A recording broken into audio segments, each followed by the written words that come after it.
Hello guys, welcome back to my YouTube channel SKM study a way of success. मैं हूं आपका educator Shivam Mishra. आपका स्वागत करते हैं आपके अपने यूट्यूब चैनल एसकेएम स्टडी पर।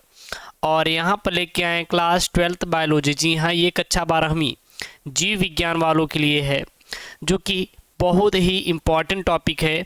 अगर बात करें तो यह आपके बोर्ड परीक्षा में कम से कम कभी कभी आपके बोर्ड परीक्षा में कितने नंबर का आता है, तो आप कभी कभी ये बोर्ड परीक्षा में 3 नंबर देखने के लिए पाएंगे, तो कभी कभी ये बोर्ड परीक्षा में आपके 4 नंबर के ये प्रश्न पूछ ले जाते हैं। अब ये एग्जामिनर के ऊपर डिपेंड करता है कि ये जो टॉपिक है अलैंगिक जनन और लैंगिक जनन में अंतर, वो कितने नंबर का पूछ रहा है।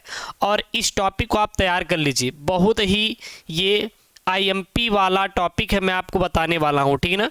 इसका जो पीडीएफ है वो आपको टेलीग्राम चैनल एसकेएम स्टडी पे मिल जाएगा। तो एसकेएम स्टडी जो टेलीग्राम का जो लिंक है वो कहाँ पे दिया जा रहा है, वो दिया जा रहा है डिस्क्रिप्शन बॉक्स के अंदर। जाइए वहाँ से ज्वाइन कीजिए एसकेएम स्टडी टेलीग्राम चैनल को। तो यह क्लास 12 बायोलॉजी जीवों में जनन का सबसे महत्वपूर्ण टॉपिक है, लैंगिक जनन एवं अलैंगिक जनन में अंतर। जी हाँ, बहुत ही प्यारा और इम्पॉर्टेंट टॉपिक है। मैं एक एक करके पूरा का पूरा समझाऊंगा। सबसे पहले हम लोग थोड़ा सा ध्यान दें कि ये अलैंगिक जनन और लैंगिक जनन होता क्या है, उसके बाद अंतर देखेंगे तो याद हो जाएगा। लैंगिक जनन का मतलब होता है जिस जनन क्रिया में कितने जनक भाग लेते हैं, 2 जनक भाग लेते हैं। कितने जनक भाग लेंगे इसमें, 2 जनक भाग लेंगे, ठीक है। और अलैंगिक जनन में जिसमें केवल 1 जनक ही भाग लेता है। कितना जनक भाग लेगा, केवल 1। जैसे कि आप पेड़ पौधे देख सकते हैं, क्या पेड़ पौधे में 2 जनक भाग लेते हैं, क्या नहीं, अकेला 1 ही जनक भाग लेता है। जब 2 जनक भाग लेंगे तो इनसे क्या बनेगी, एक नई संतति बनेगी। और 1 जनक भाग लेगा तो इनसे एक नए पेड़ का क्या होगा, निर्माण होगा। क्या होगा, एक निर्माण होगा, ठीक है ना। तो ये तो संतति है इसकी। अब इसमें देखो, इसके भी डीएनए है, इसके भी डीएनए है, तब जाके ये नया संतति बना। लेकिन इस पेड़ में जो डीएनए इस पेड़ में है वही डीएनए इस पेड़ में भी होगा। होगा कि नहीं। तो लैंगिक जनन में 2 जनक भाग लेते हैं, लैंगिक जनन में 1 जनक भाग लेते हैं। इनसे जो प्राप्त संतति होती है वो अपने क्या जनक के समान दिखाई देगी, नहीं दिखाई देगी। क्यों नहीं दिखाई देगी, क्योंकि इसमें अलग अलग डीएनए है। लेकिन इसमें देखेंगे तो इसमें जो डीएनए इसके जनक में है वही डीएनए इसके बच्चे में भी है। तो अर्थात इसमें क्लोन नहीं पाया जाता, यानी जो संतति होती है वो माता पिता के समान नहीं दिखाई देती, लेकिन इनसे प्राप्त संतति माता पिता क्या दिखाई देती है, समान दिखाई देती है। तो ये चीज़ आप लोग समझ गए। अब चलिए हम लोग अंतर देख लेते हैं इसी को समझाने के लिए, ताकि आपको अच्छे से समझ में आ जाए चीज़ें, ठीक है ना। आप परेशान मत होइए, बहुत ही अच्छे तरीके से मैं आपको पूरा का पूरा समझाने वाला हूँ। सबसे पहला यहाँ पे पॉइंट देखिएगा, यहाँ पे क्या है, जब आप बोर्ड में आ जाएगा तो सीधा लिखेंगे प्रश्नोत्तर संख्या। प्रश्नोत्तर संख्या के बाद बाकायदे इसका उत्तर लिखना आप लोग शुरू कर दीजिएगा, ठीक है ना। तो एक तरफ आप लोग क्या लिखेंगे, अलैंगिक जनन, और दूसरी तरफ क्या लिखेंगे, लैंगिक जनन। एक तरफ आपको लैंगिक जनन और दूसरी तरफ आपको अलैंगिक जनन। साथ ही साथ जीवों में जनन का जो पहला चैप्टर है पूरा मैंने पढ़ा दिया है, प्लेलिस्ट में जाके आप लोग पढ़ सकते हैं, ठीक है ना। अब इसके इंपॉर्टेंट टॉपिक हम लोग करा रहे हैं आपको। तो सबसे पहला इसमें पॉइंट देखिए, ये लिखा गया है। पॉइंट क्या, सबसे पहला पॉइंट लिखा गया है कि इसमें 1 जनक भाग लेते, किसमें, अलैंगिक जनन में। लेकिन लैंगिक जनन में इसमें 2 जनक भाग लेते हैं। इसी प्रकार से आपको लिखना है, इसी प्रकार से आपको याद रखना है। इसका पीडीएफ मैं टेलीग्राम चैनल एसकेएम स्टडी भेज दूंगा, जाके वहां से आप लोग डाउनलोड कर लीजिएगा। अलैंगिक जनन में केवल 1 जनक भाग लेता है, लेकिन लैंगिक जनन में केवल 2 जनक भाग लेते हैं। इसमें केवल 1 जनक भाग लेगा, इसमें 2 जनक भाग लेंगे। इसमें युग्मक का निर्माण नहीं होता, लेकिन इसमें युग्मकों का निर्माण होता है। इसमें युग्मक का निर्माण नहीं होता, इसमें युग्मकों का निर्माण होता है। अब कहेंगे गुरुजी ये युग्मक क्या है, तो देखिए युग्मक आप लोग देखते होंगे, एक मादा युग्मक होता है जिसे हम लोग क्या बोलते हैं, अंडाणु बोलते हैं। एक मादा युग्मक होता है जिसे हम लोग क्या कहते हैं, अंडाणु कहते हैं। और एक नर युग्मक होता है जिसे हम शुक्राणु कहते हैं। क्या कहते हैं, शुक्राणु कहते हैं। तो मादा युग्मक अंडाणु, नर युग्मक शुक्राणु। तो इसमें युग्मकों का निर्माण होता है, किसमें, लैंगिक जनन में। किसका निर्माण होता है, युग्मकों का निर्माण होता है। लेकिन अलैंगिक जनन में युग्मक का निर्माण कभी भी नहीं होगा। याद हो गया होगा। अगले पॉइंट में इसमें केवल सूत्री विभाजन होता है। किसमें? अलैंगिक जनन में केवल सूत्री विभाजन होता है। और लैंगिक जनन में क्या होता है? इसमें अर्धसूत्री विभाजन होता है। अब कहेंगे गुरुजी ये अर्धसूत्री विभाजन क्या होता है?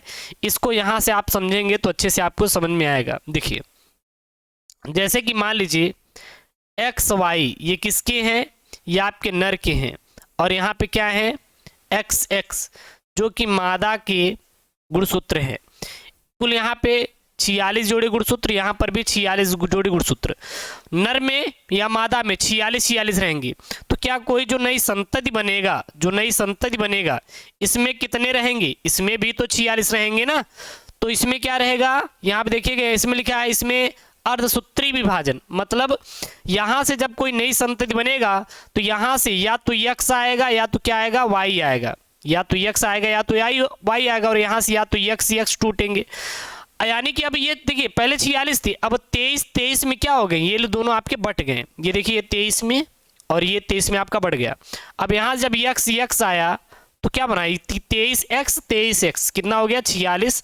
और x जब x होता है तो क्या होता है? लड़की। और जब यहाँ पे y मिला और यहाँ पे x मिला तो क्या बनाया आपका? xy जो कि 23 कितने हो गए? 46। तो क्या इसमें 46 आए? क्या नहीं, इसमें से 23 ही आए। तो इसी को कहते हैं अर्धसूत्री, मतलब आधा विभाजन हो रहा है। चीजें समझ में आ रही होगी, आशा करते अच्छे से। इसके बाद इसमें निषेचन नहीं होता, कभी भी इसमें निषेचन नहीं होता। किसमें निषेचन नहीं होता? वह आपका किसमें नहीं होता? अलैंगिक जनन में निषेचन नहीं होता। लेकिन लैंगिक जनन की बात करें तो इसमें निषेचन होता है। इसमें क्या होता है? आपका निषेचन होता है। अगला पॉइंट में इसमें प्राप्त संतति जनक के समान दिखाई देती है। क्यों? क्योंकि जो डीएनए पेड़ में है वही डीएनए उसके बच्चे में होगा, लेकिन इसमें प्राप्त संतति जनक के समान नहीं होते। अब यहीं से एक पॉइंट बनता है, बहुत ही प्यारा और इंपॉर्टेंट पॉइंट है, उसको जरा आप लोग याद कर लीजिएगा। जब इसमें प्राप्त संतति जनक के समान दिखाई देती है तो उस चीज को हम लोग क्या कहते हैं? क्लोन कहते हैं। क्लोन का मतलब है हूबहू दूसरा प्रतिलिपि, यानी कि जैसा पहला है उसी प्रकार एक दूसरा ला दे, उसी को क्या कहेंगे? क्लोन कहेंगे। तो इसीलिए अलैंगिक जनन में क्या पाया जाता है? क्लोन। क्लोन का मतलब होता है जैसे पिताजी है वैसे बच्चा रहे। जैसे एक आम का पेड़ होता है उसी प्रकार उस आम के पेड़ का पौधा भी तो होगा ना। लेकिन आप कभी ऐसे मनुष्य का नाम बता दीजिए जो देखने में जैसे मम्मी है उसके पापा के समान दिखाई दे? नहीं दिखाई देंगे। क्यों? क्योंकि उस बच्चे में मम्मी और पापा दोनों के डीएनए हैं। और इसमें क्लोन नहीं पाया जाता। क्यों नहीं पाया जाता? क्योंकि अपने मम्मी पापा के समान नहीं दिखाई देता। अगला है अलैंगिक जनन तीव्र वृद्धि है। जो अलैंगिक जनन है यह जनन की क्या है? तीव्र वृद्धि है, बहुत तेजी के साथ। अब कैसे? जैसे कि अलैंगिक जनन, अभी आपको कोई पौधे का निर्माण करना हो तो अभी तो अलैंगिक जनन है ना। एक बीज ले लीजिए, उसको भिगो दीजिए, कोई भी चने का बीज ले लीजिए, भिगो दीजिए, उसको 2 दिन रख दीजिए तो अंकुरित होना शुरू हो जाएगा। और कुछ दिन बाद उसकी मिट्टी में दबा दीजिए तो एक पौधा निकल जाएगा। लेकिन लैंगिक जनन में पहले एक नर आएगा, मादा आएगा, दोनों के बीच शादी होगी, फिर वो संबंध बनाएंगे, सेक्सुअल रिप्रोडक्शन करेंगे, तब जाके भाई साहब एक बच्चा पैदा होगा। तो कितना पहले शादी हुआ, 21 साल की उम्र हुई, फिर हाँ दोनों ने बनाया, फिर 9 महीने हुए, तब जाके एक बच्चा पैदा हो रहा है। लेकिन यहाँ तो भाई तुरंत हो जा रहा है 2 दिन में। तो इसीलिए कहते हैं यह तीव्र वृद्धि है, बहुत तेजी के साथ हो जाएगा और सरलता से।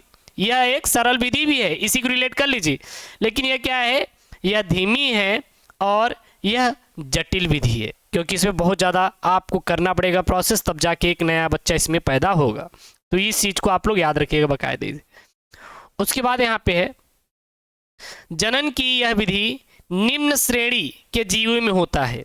निम्न श्रेणी के जीवों में होता है जनन की यह जो अलैंगिक विधि है, किसमें होता है? निम्न श्रेणी के जीवों में होता है। जैसे जीवाणु हो गया, विषाणु हो गया और प्रोटोजुआ, और कुछ निम्न श्रेणी के पादप, जैसे कि अभी बात करेंगे आप, आलू होता है, आलू हो गया, अदरक हो गया, डहेलिया हो गया,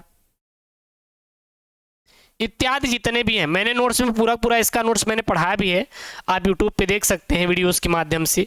पूरा मैंने प्लेलिस्ट में जोड़ दिया, साथ ही साथ मैंने टेलीग्राम पर फर्स्ट चैप्टर का पूरा फ्री में नोट्स भी भेज दिया, आप लोग जाके वहाँ से डाउनलोड कर सकते हैं। और यह जनन की यह विधि उच्च श्रेणी के जीव में होता है, जैसे मानव हो गया, यह उच्च श्रेणी में आता है। पशु, पक्षी और कुछ उच्च श्रेणी के पादप होते हैं, उसमें भी हमारा लैंगिक जनन होता है। तो इस वीडियो में हमने क्या देखा? इस वीडियो में देखा जीव में जनन का सबसे महत्वपूर्ण टॉपिक। प्रश्न क्या है? लैंगिक जनन और अलैंगिक जनन में अंतर, जो कि आपकी बोर्ड परीक्षा में पूछ लिया जाता है। तो ये बहुत ही इंपॉर्टेंट टॉपिक है, इसको आप लोग तैयार कर लीजिए। इसका पीडीएफ आपको टेलीग्राम चैनल एसकेएम स्टडी मिल जाएगा, जाके आप लोग डाउनलोड कर लीजिए। ओके दोस्तों, थैंक यू, जय हिंद।